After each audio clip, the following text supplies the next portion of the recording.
things that are important to consider when making macarons. What are we making? Macarons? Macarons, yes. Yeah, this is the first time I've made them here, because you need to know your oven and your surroundings when making them. Sometimes if there's too much moisture in the air, they don't form a skin, and then they don't rise and get the proper foot, as it's called, at the bottom. So it's an experiment, but hopefully a good one. So we wish you good luck. Thank you very much. So I've moved proceedings outside. I brought my own whisk from home, which I think I had to pay extra for in luggage. Yeah. So I've got, this is a basic recipe with 3 egg whites, which each egg white equates to 30 grams, and then 75 grams of caster sugar. Just good old white naughty caster sugar will do.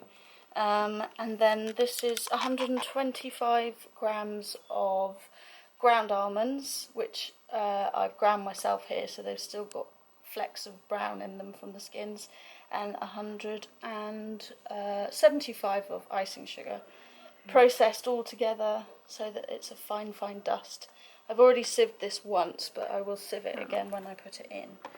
So as you can see, in my OCD tendencies, everything is nice and tidy in bowls ready to go, so you don't have to go, oh no, I need to go off and get a spoon or whatever halfway through, so you can just get on with it. So yeah, so whisking egg whites in a metal bowl is the way forwards.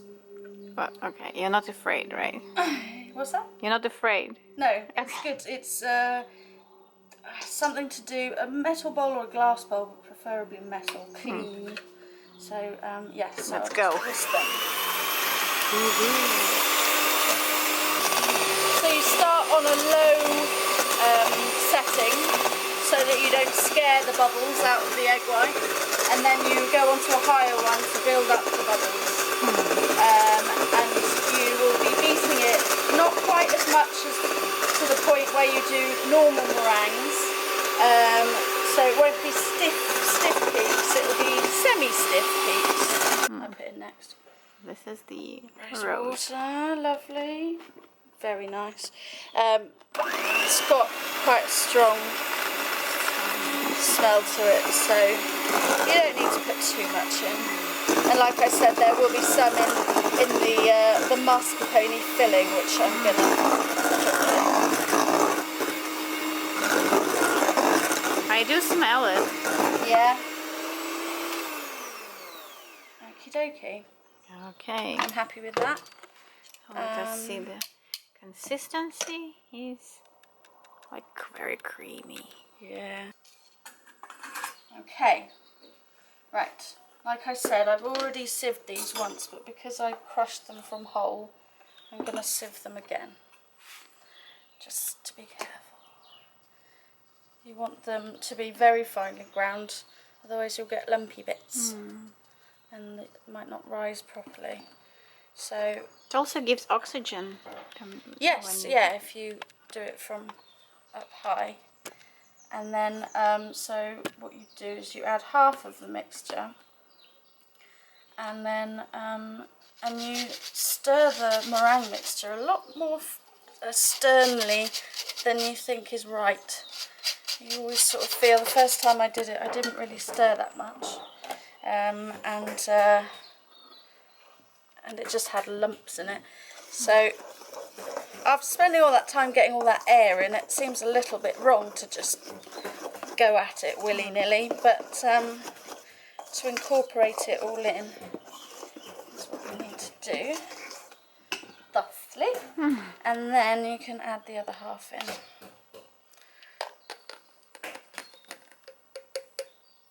Let's hear the wonderful sound of cracking walnuts around the corner as we do this. I'll make a nice walnut pesto later.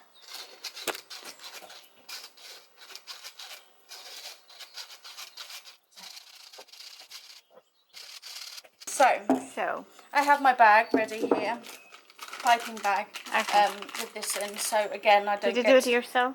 Yes, yeah, this is a reusable plastic bag. You can obviously make your own piping bags, but it's just sort of like a clip at the end there. So, Yeah. so pop that in a cup so that you don't have to hold it. So you've got both of your hands free to spoon in the mixture. I always tend to put about a third of it in to start with instead of just wanging it all in, because sometimes it squeezes out the top, or if you put too much in, the heat of your hands will change the consistency as well. It really is like witchcraft making successful macarons. So just push it down to the bottom. There's a tray lined with baking parchment to the size of the tray. Did you put any oil on it? No. No, I didn't. No, it's just as it is. So you can draw little circles to get the same size, but I think the main thing is taste, as opposed to everyone looking exactly the same. So markets that I do. So we've piped them all out nice and tidy, and now we create the foot of the macaron by bashing it. Oh wow. So this creates a nice flat surface on the bottom, knocks the air bubbles out of it, so that you get, in theory, a perfectly risen macaron with a nice foot and a good shell on the top, like the ones you see in the shops. And yeah, so I'm going to leave this now until you touch it and none of the mixture comes off on your finger, because you want it to have formed a proper shell, so that when it rises from the foot and then has that dome. So I'm going to leave it for probably about half an hour and then put it into the oven. Cool. So we'll see what happens next. Yeah.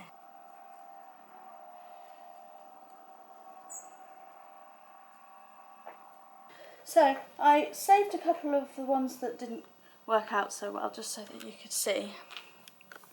This one was because the temperature wasn't right, the oven was not very good. I opened the oven so that it rose and then sank a bit. This one was just because the oven temperature was too hot, so it rose and then cracked. Yeah, so basically they still taste lush, but they just don't look as tidy. And we like tidy. So these are the ones that didn't go a bit awry. I quite like the macarons to match when I make them.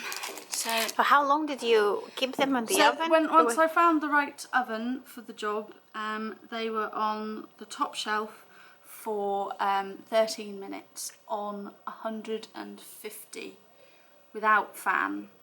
But it does, every single oven is different, so it unfortunately is a bit trial and error. Maybe put a few in on a small tray if you're unsure, just so that you don't spoil a big batch, and cook them off to find out how long they should go in for. So I made this filling. I usually do buttercream, but it's a bit sweet sometimes, so because we're in Italy, I thought we'd have some mascarpone. I sweetened it with a teaspoon of honey, and I made it slightly pink with the water from some beetroot, and a smidgen of rose water in here as well. And then it's very straightforward. This is the fun bit.